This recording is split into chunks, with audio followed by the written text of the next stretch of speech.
Que a paz de Cristo esteja com todos, amém? Boa noite, igreja. É uma honra estar aqui na minha casa, que a igreja é a nossa segunda casa, vamos dizer assim. Então é uma honra ter esse prazer de estar aqui. Embora talvez eu não seja tanto o homem do púlpito em si, mais das rodas, do evangelismo, da conversa, mas é um prazer poder fazer disso uma grande mesa.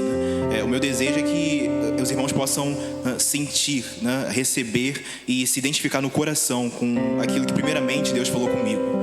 Eu estou apenas compartilhando aqui.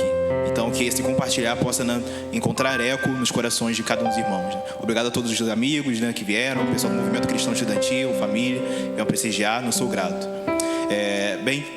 Sou Davi, sou o pior pecador que posso conhecer e por essa razão o mais agraciado que eu posso perceber.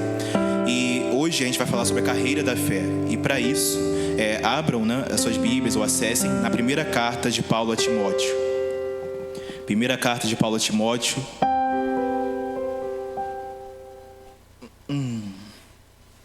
capítulo 1, versículo 18.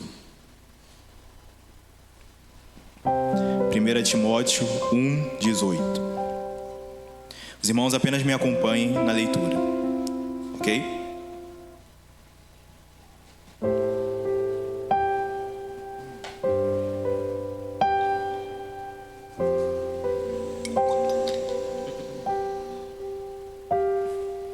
Diz assim as Escrituras: esta é a admoestação que faço a você, meu filho Timóteo, segundo as profecias que anteriormente foram feitas a seu respeito, que firmado nelas você combata o bom combate, mantendo a fé e a boa consciência, porque alguns, tendo rejeitado a boa consciência, vieram a naufragar na fé. Feche seus olhos e vamos orar. Pai, essa é a tua palavra, a Santa Escritura. Inspira-me, Senhor, e prepara o coração de meus irmãos para que a tua voz, Pai, possa falar com a gente nessa noite. Edifica cada um de nós aqui, Pai. Fale através de mim, apesar de mim, Pai. Em nome de Cristo Jesus. Amém. Podem sentar. Antes de voltarmos ao texto, nós vamos começar de uma maneira um pouco diferente. Só um minutinho. Eu fiz uma pequena pesquisa na internet, onde eu dei oportunidade a algumas pessoas de darem alguns testemunhos sobre exemplos de pessoas que viveram essa carreira da fé. E eu vou ler brevemente aqui algumas dessas respostas de pesquisa. Um se chamava Noé Joaquim. Noé Joaquim, falecido em agosto de 2000. Era pastor na cidade de Bauri, em São Paulo. Nós éramos missionários nessa cidade.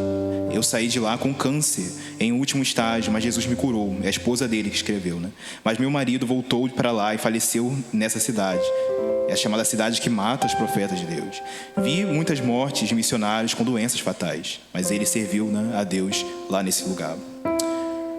Antônio Anastácio, março de 2025, foi policial militar durante a época da ditadura, servia o Senhor no quartel fazendo louvores, recusou-se a participar de barbáries que aconteciam contra cidadãos naquele período e mesmo sofrendo as consequências disso. Permaneceu fiel até o fim, ainda que estivesse com debilidades mentais. Sempre que tocávamos um hino da harpa, a sua memória se refrescava e uma saudade pelo Senhor reacendia, como se os hinos tivessem sido impressos no seu coração. Faleceu após lutar muito pela própria saúde. José Renato Martins foi um jovem, abril de 2021, um jovem que cresceu na casa de Deus e fez, por meio de seu relacionamento de amor fraternal com outros jovens, muitos discípulos, à maneira de Cristo. José Renato abriu sua casa para receber os adolescentes e jovens da igreja em Bento Ribeiro, para juntos adorarem a Deus, jogarem e se divertirem. O exemplo dele me mostrou que o discipulado não é sobre uma série de regras a aprender, mas a vida a ser compartilhada. Deus escolheu levar o José Renato aos 34 anos de idade, mas ainda hoje a vida dele fala. Eu poderia citar outros, e aqui da igreja peguei apenas alguns nomes ou relacionados a nós. Carlos Alberto da Silva Cardoso, em agosto de 2016, o pai do nosso amigo Gustavo, que era um exemplo no seu louvor, na sua diligência, no seu zelo no ministério. José Batista Filho, novembro de 2015, o irmão Batista, que sempre acolhia todos com muito amor e carinho. Escolhi colocar aqui Sebastião Antônio do Nascimento, julho de 84, peguei uma pesquisa com a NET, um exemplo de pai de família e servo de Deus, do qual derivou o nosso querido pastor. Mas eu poderia ir para mais longe na história e pensar em pessoas, né, com abrangência, né, em nível histórico. Billy Graham, fevereiro de 2018, um grande evangelista. Bill Bright e Yvonne Bright, de 2003 e 2015, foram precursores, né, ou cofundadores da Cruzada Estudantil Profissional para Cristo nas universidades. Roberto McAllister inaugurou, né, nossa nova vida, né, nossa denominação, em novembro de 93, falecido. João Ferreira de Almeida, falecido em agosto de 1691, tradutor da Bíblia que a gente tem hoje. Poderia falar dos irmãos moravianos, que fizeram um grande impacto de evangelismo lá no século XV. Pessoas se vendiam até como escravos para poder pegar o evangelho. Muitos não tiveram seu nome registrado ou fama, mas entregaram ao Senhor. E por que não falar justamente do nascimento da igreja, né, dos apóstolos, de Timóteo, de Paulo, de Estevão, que foi o primeiro mártir, e Cristo, o primeiro missionário. Por que eu estou fazendo toda essa linha do tempo? Porque, de alguma forma, todos esses nomes são exemplos do que é viver a carreira da fé. Que todos nós nascemos aqui e estamos tendo uma certeza, que é o dia do fim, o dia da partida. Então, o trajeto da vida é para todos, mas a carreira da fé é mediante aqueles que vivem um propósito em Deus. E agora, vamos voltar para o texto. 1 Timóteo, capítulo 1. Versículo 1, lá na introdução diz assim: Paulo, apóstolo de Cristo Jesus, por ordem de Deus, nosso Salvador, e de Cristo Jesus, nossa esperança. Vou pular a parte que a gente já leu, onde ele faz justamente essa admoestação para Timóteo, e vou para o capítulo 2, 1 Timóteo, capítulo 2, versículo 3, que diz: Isso é bom e aceitável diante de Deus, nosso Salvador, que deseja que todos sejam salvos e cheguem ao pleno conhecimento da verdade. Porque há um só Deus e um só mediador entre Deus e a humanidade, Cristo Jesus, homem, que deu a si mesmo em resgate por todos, testemunho que se deve dar em tempos oportunos. Para falar de carreira da fé, é preciso entender qual é o fundamento dessa carreira. Não é possível viver essa carreira da fé, o propósito da vida, em outra alternativa que não seja Cristo.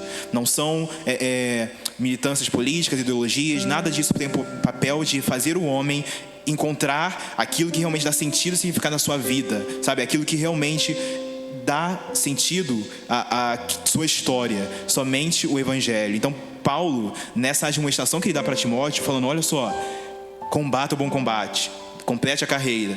Ele, no mesmo contexto, começa a lembrá-lo da mensagem do Evangelho, porque não existe outro meio a não ser Cristo. Então ele começa lembrando: Paulo, apóstolo de Cristo Jesus, por ordem de Deus, nosso Salvador, e de Cristo Jesus, nossa esperança. E fala, né, de Cristo como o único mediador. E isso por quê, meus irmãos? Porque Cristo é a porta. Não há forma de viver essa carreira da fé, ou seja, viver o sentido da vida por outra alternativa a não ser Cristo Jesus. Ele é a porta, sabe? Ele é o caminho. É preciso que a gente passe por Ele. E por isso a gente deve olhar para a cruz. Cristo é necessário, não há outra alternativa, não há outro nome, não há outro meio que nos dê salvação. Porque nós todos aqui somos pecadores e falhos, e se fosse depender de nós, condenados ao inferno. Só que Deus, em sua graça, enviou seu Filho para morrer por nós. E existem vários aspectos nos quais a gente pode falar sobre o sacrifício de Cristo, mas um deles é esse aspecto de vida de verdade. Porque enquanto o homem não tem um encontro com Cristo, ele não vive, ele vaga, sabe? Ele vive como um zumbi, um morto-vivo. Caminha, anda, mas não tem sentido, não tem esperança. Porque sem Deus, nada sobra. Há um vazio no homem do tamanho de Deus. E Eclesiastes diz, né, que Deus colocou em nós um anseio pela eternidade. Cristo é necessário. Só que para experimentar Cristo, que é a porta, a experimentar a vida dele, é necessário abandonar a nossa vida. Para experimentar a vida eterna, é preciso abandonar essa vida terrena. Não tem como experimentar de Cristo sem morrer para si mesmo. Não tem como querer seguir a Cristo sem tomar a sua cruz. Entende? Então esse caminho é árduo, é difícil, mas é o verdadeiro. Em um livro de ficção, nosso querido pastor Yuri Vignoli, que esteve com a gente aqui no ano passado, ele tem um livro de ficção cristã chamado O Rei e o Dragão. Nesse livro tem toda uma ilustração muito interessante lá, onde ele faz muito uma paráfrase com um peregrino, né? Com essa vida de peregrinação, vamos dizer assim, e com aquele famoso livro, né, clássico do Peregrino, para aqueles que conhecem. E nesse livro ele passa uma mensagem, dentre vários aspectos que eu poderia citar, que é sobre essa morte do eu. O personagem é uma ficção. Em um certo momento ele enfrenta um monstro, uma figura horrenda com um traje estranho. Ele tenta lutar com ele e não consegue. E quando esse monstro tira a máscara, o personagem se assusta, porque olha a mesma face dele. Então, quando ele percebe que o monstro que tem que enfrentar é ele mesmo, ele percebe que não tem outra alternativa a não ser usar a sua espada, olha a analogia, e ferir a si mesmo. Porque quando ele fere a si mesmo, ele consegue ferir o monstro. Cedo ou tarde, meus irmãos, todos nós vamos perceber que o maior adversário, né, o maior inimigo que a gente pode ter mais próximo, somos nós mesmos. É aquele homem que a gente olha diante do espelho. Somos nós, em nosso egoísmo, nosso pecado, nosso orgulho. Satanás tem seu papel, o mundo tem seu papel, mas o nosso rival de perto é aquele que está diante do espelho. Por isso é necessário morrer para si mesmo para experimentar a vida eterna. E a palavra de Deus, essa espada, ela fere, sim, mas não fere para matar e destruir. Ao contrário, fere para curar. Como disse Agostinho lá atrás, né? Séculos atrás: me feriste, Senhor, e por isso agora meu coração te ama. A gente precisa ser ferido por Deus para experimentar a verdadeira vida. Como diz a música, não olhar para a cruz é como olhar para um espelho que reflete a glória e revela os meus defeitos. A gente precisa olhar para a cruz. Então, Cristo é a porta. Falando sobre carreira da fé, é preciso ter o fundamento. Amém? Estão me acompanhando? A partir agora desse encontro, que tudo isso é só a porta, vamos para o caminho. Em 1 Timóteo, capítulo 4, a partir do versículo 6, vai dizer assim: expondo essas coisas aos irmãos, você será um bom ministro de Cristo Jesus, alimentando com as palavras da fé e da boa doutrina que você tem seguido. Mas rejeite as fábulas profanas e caducas e exercite-se pessoalmente na piedade, pois o exercício físico tem algum valor, mas a piedade tem valor para tudo, porque tem a promessa da vida que agora é e da que há de vir. Pois é para esse fim que trabalhamos e nos esforçamos, porque temos posto a nossa esperança no Deus vivo, o Salvador de todos, especialmente dos que creem. Versículo 13: até a minha chegada, dedique-se à leitura pública das Escrituras, à exortação, ao ensino. Não seja negligente para com o dom que você recebeu, o qual lhe foi dado mediante profecia, com a imposição das mãos do presbitério. Cuide de você mesmo e da doutrina. Continue nestes deveres, porque fazendo assim você salvará tanto a si mesmo como aqueles que o ouvem. Uau, é muita profundidade aqui. A gente está fazendo uma linha do tempo junto com Timóteo. Percebem? A gente está caminhando junto, porque eu acredito que a interpretação e a reflexão nas Escrituras, meus irmãos, é distinta de qualquer outro livro. Existe, né, eu digo que são 3 E's, né? Hermenêutica, exegese, não seja o contexto, a aplicação, mas a empatia. A gente tem que sentir o texto. Eu quero que a gente, enquanto a gente está lendo isso aqui, comece a se colocar, né, como Timóteo estava ouvindo, as lições que ele estava percebendo. Ele estava ouvindo de Paulo, aquele que foi o seu discipulador, que caminhou junto com ele, e lembrando ele aquilo que ele não poderia esquecer. E embora Timóteo fosse Timóteo, tem todo o seu contexto de vida, as lições que ele estava recebendo têm princípios que se extraem para nós. E aqui, nesse momento, né, agora no capítulo 4, ele fala sobre a permanência do caminho, porque tudo isso que eu falei até agora foi só a porta. Né? Morrer para si mesmo, experimentar de Cristo é a porta, porque o Evangelho é mais do que só uma história, é uma experiência, porque não é só um relato, mas é algo sobrenatural. Aconteceu algo, meus irmãos, sobrenatural naquela cruz. O Filho de Deus, o Messias, quando morreu naquela cruz, pagou o preço dos nossos pecados, de forma que agora a gente pode experimentar de vida. Só que não é só experimentar uma vez e seguir de qualquer jeito, é preciso continuar no caminho, porque nós somos seguidores do caminho. Não é assim que a igreja era chamada lá no princípio? Os seguidores do caminho. Cristo é o caminho, não é só a placa, porque se fosse só a placa, a gente poderia olhar só uma vez ou outra. Não? Uma placa a gente olha quando está passando um trajeto. Só que Cristo não é só uma placa, Ele é o caminho. Demanda permanência, exercício. Experimentei de Jesus uma vez, vou viver de qualquer jeito. Que evangelho é esse onde não há mudança de vida? Que evangelho é esse onde eu olho para Deus só quando me é conveniente? Não pode ser assim, meus irmãos, porque Cristo é o caminho. Talvez muitas teorias humanas possam criar placas, religiosidades humanas, na qual a gente vai lá apenas em um momento, né? Buscar Deus no momento. Isso é fácil, mas não traz mudança de vida.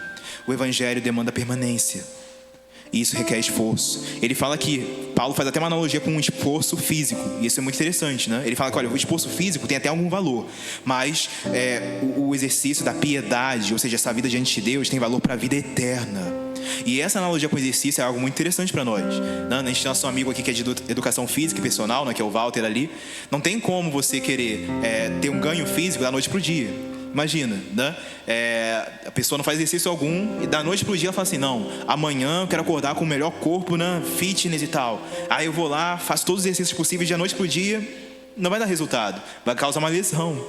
Não é o oba-oba, não é só o calor de um momento que vai causar resultado, é a disciplina, é o exercício diário, né? Isso no físico, mas quanto mais pro espiritual. Então não é só um momento de empolgação. É muito bom e incrível que a gente tenha momentos de empolgação, mas não é isso que vai sustentar a nossa fé. Porque no dia bom, no dia mau, a fé só vai ficar de pé se ela for realmente peneirada, se a gente realmente tem um relacionamento com Jesus. Se a gente ficou só terceirizando a nossa fé, né, para aquilo que a gente ouve um dia da semana e Deus depois fica de lado, isso não vai sustentar. Quando as tentações vierem, quando as propostas vierem, quando o dia mal vier, a nossa fé não vai ficar de pé. Somente uma fé que já foi abalada, entendo o que eu quero dizer, vai ser inabalável. Apenas uma fé que foi experimentada vai ser firme. Exercício, meus irmãos, exercício. E notem, não estou dizendo que não há motivação, porque o próprio texto diz, no versículo 10, né, do capítulo 4, 1 Timóteo, diz assim, Paulo: olha, para esse fim que trabalhamos e nos esforçamos, porque temos posto a nossa esperança no Deus vivo.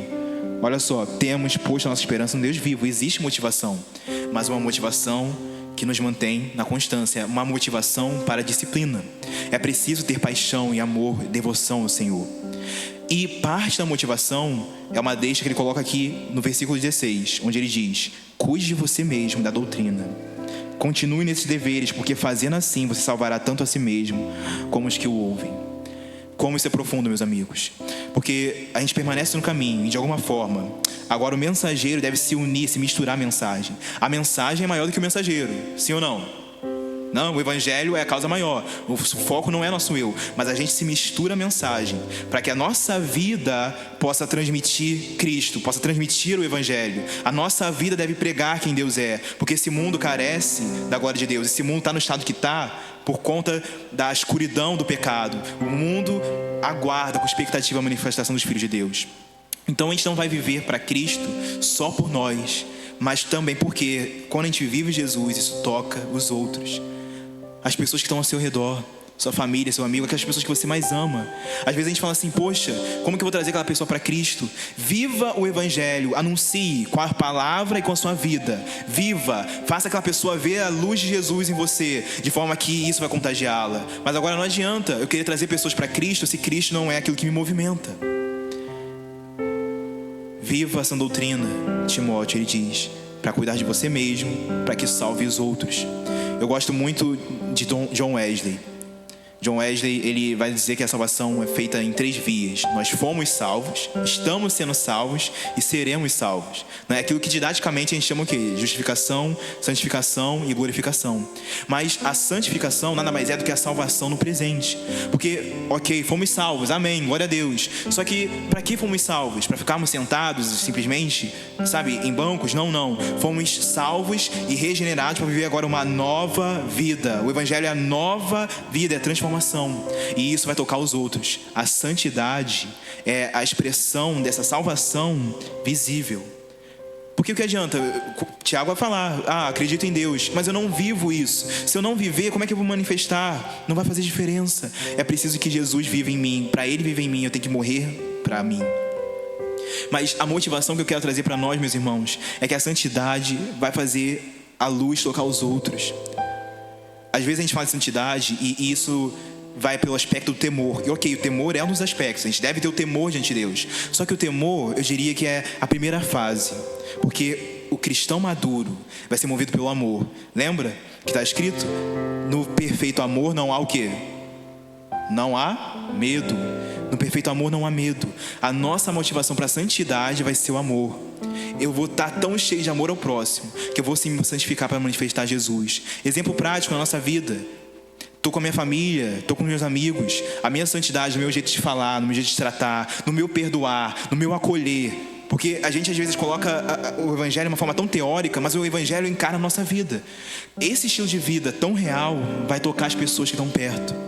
Então a gente tem motivação para ser santo, por amor. em nossos relacionamentos. Por que não se entregar à imoralidade? Porque a imoralidade vai corroer a vida do outro. Então agora a minha motivação para ser santo, para me purificar, para me guardar, não é só medo. Não. Maduros, vamos ser crentes maduros, meus irmãos. Vamos ir mais fundo em Jesus. Vai ser por amor, por paixão. Eu amo a vida de Deus, eu amo quem Deus é, eu amo a sua vida. E é por isso que eu vou, me santificar. É por isso que eu vou renunciar ao que for preciso, meu irmão, para que você veja a face de Cristo em mim. Amém? Glória a Deus. Prosseguindo, vamos agora numa linha do tempo.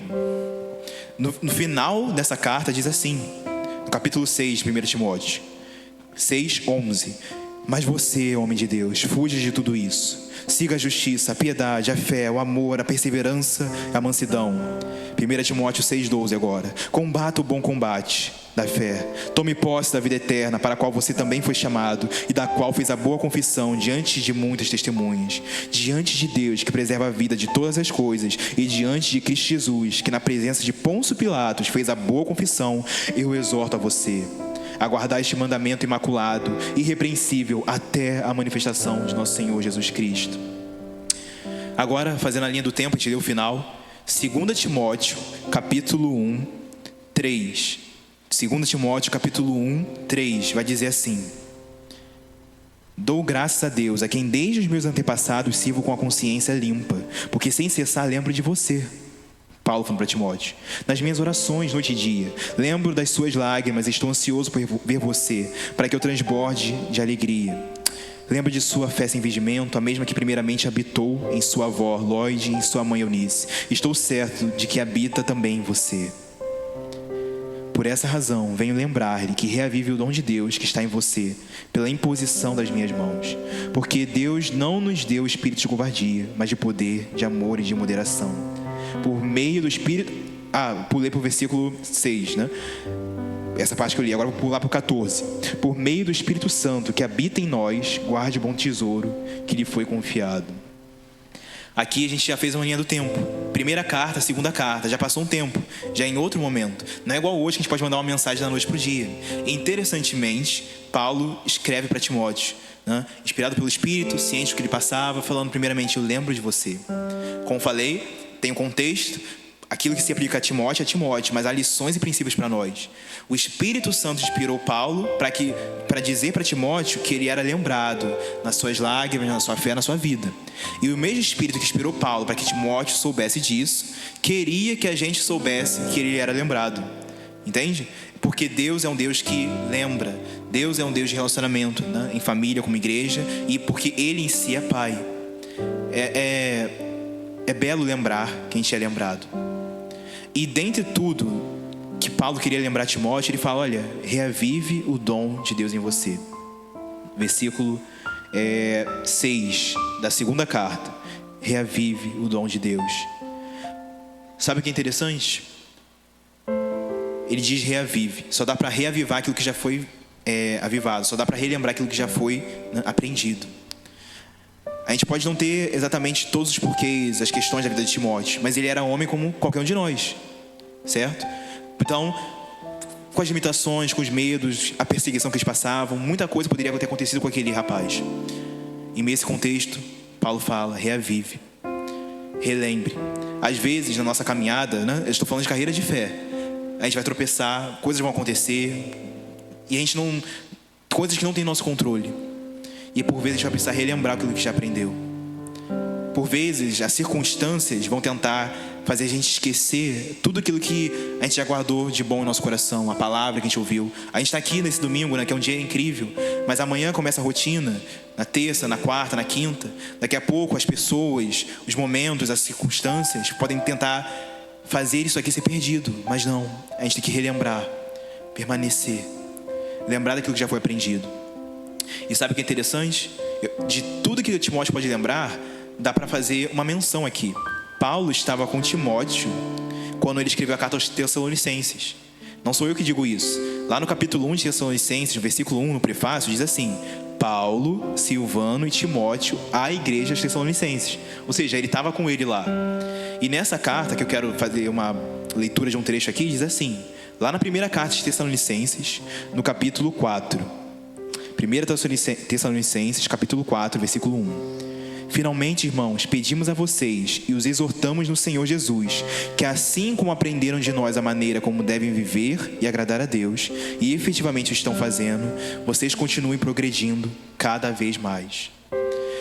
De várias lições que Timóteo poderia relembrar, estou citando a carta das Tessalonicenses, que não dá para ler toda aqui por conta do tempo, mas ela passa princípios de permanência. Então quando ele fala para ele, né, olha, relembre, reavive.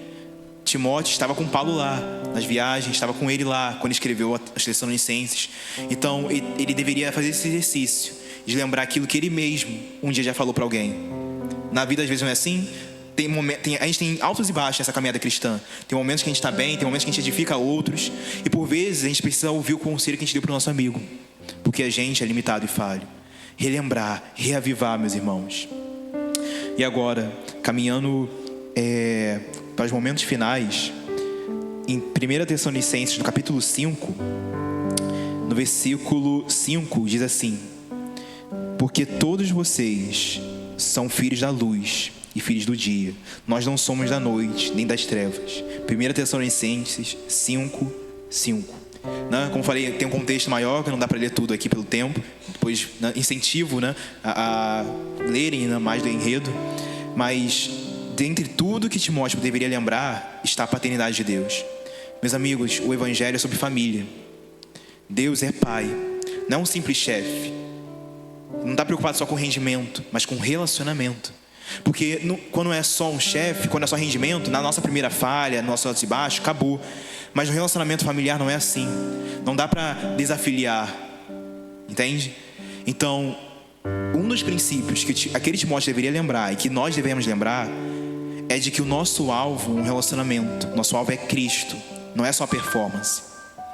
Se o nosso alvo for performance, na hora que a gente falha, parece que acabou tudo. Na hora que a gente acerta, o ego vem. Não. Mas se o alvo é Cristo, se eu acertei, a glória é Deus. Se o alvo é Cristo, na hora que eu errei, eu recorro a Deus. Então nunca deixem que a performance no meio do caminho desanime vocês. Deus não está querendo performance, não é sobre exibicionismo, não, Ele quer vida, relacionamento. Permaneçam no caminho, permaneçam. E agora, voltando para a segunda carta a Timóteo, no capítulo 4.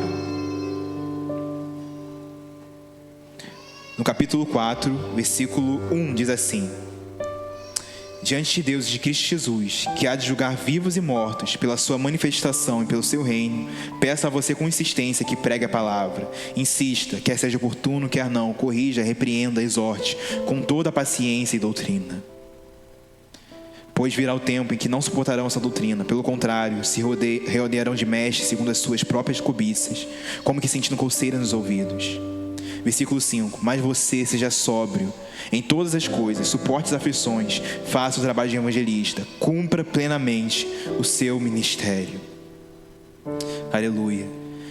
Quando as escrituras repetem termos, isso é uma deixa de lições que a gente não pode esquecer. Mais uma vez Paulo fala, diante de Deus. Lembra lá na primeira carta? Diante de Deus, eu exorto, diante de Deus. Meus irmãos, parte da chave para essa caminhada é olhar para Jesus. A gente só vai permanecer sem olhar para Ele. Não olha para as circunstâncias. Não olha para, os problemas. Não olha para a tentação. Às vezes, sabe por que a gente cai? Porque a gente olha para o que está à nossa frente, a escuridão, ao invés de olhar para aquele que está acima. Lembra do salmista? Eu olho para os montes. De onde me virá o socorro? O meu socorro vem do Senhor. Muda o foco. Porque quando a gente está voltado para a luz, a sombra fica para trás. Aleluia. Quando a gente está focado para a luz, a sombra não fica mais agora diante de nós. Olha para Ele. Olha para Ele. E dá para fazer um contraste aqui. No versículo 9 do capítulo 4, Paulo vai citar um outro nome. Mas esse não é um nome feliz. Vai citar Demas. Vai citar assim, 2 Timóteo 4:9. Empenhe-se por vir até aqui o mais depressa possível, porque Demas, tendo amado o presente século, me abandonou. Não sei vocês, meus irmãos, mas o meu coração chora com isso. Demas, tendo amado o presente século, me abandonou. Quantos trocam caminho por amor a isso aqui, por amor aos prazeres daqui, por amor ao pecado, e vão trocar a vida eterna por um momento. Não vale a pena, meus irmãos. O pecado é uma ilusão. As tentações são uma ilusão. Não se renda à escuridão. Fica firme no caminho. Firme no caminho. Não desista. Se caiu, levanta.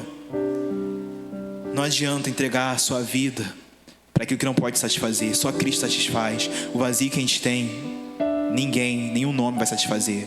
O momento de um prazer não vai te satisfazer. Ao contrário, vai te levar cada vez mais ao fundo. É mais e mais e mais.